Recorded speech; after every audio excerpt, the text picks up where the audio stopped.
Hello my people. Good morning, good afternoon, good evening. Today we are continuing to practice in English. Are you ready? If you are ready, let's start the lesson for today. What is your plan for today? What's your plan for today? Ni iyihe gahunda ufite uyu munsi? Nothing much, just relaxing at the home. Nta birenze, ndaza kuba ndi kuruhukira mu rugo. Can I ask you something? Can I ask you something? Ese ngira icyo nkubaza? Of course. Yego rwose. Ask me. Yego rwose mbaza. Where do you work? Ukorera he? Where do you work?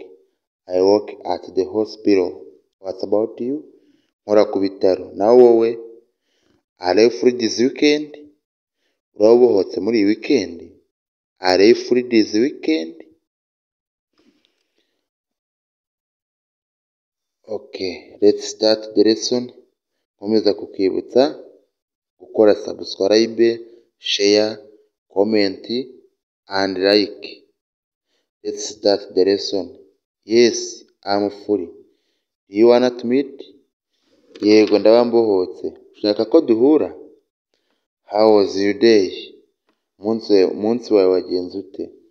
It was good, a bit busy although. Wagenze neza nubwo nari mpuze. Do you like a coffee or tea? Ukunda ikawa cyangwa ukunda icyayi? I like a coffee. What about you? Nkunda ikawa. Nawe wowe? I like a coffee. What about you? Did you sleep well? Wasinziriye neza? Yes, I did. Thanks for asking. Yego nasinziriye neza. Urakoze kumbaza. Can you help me with this? Can you help me with this? Ese wamfasha gukora ibi? Sure, tell me what you need. Yego mbwira. N'icyo ukeneye?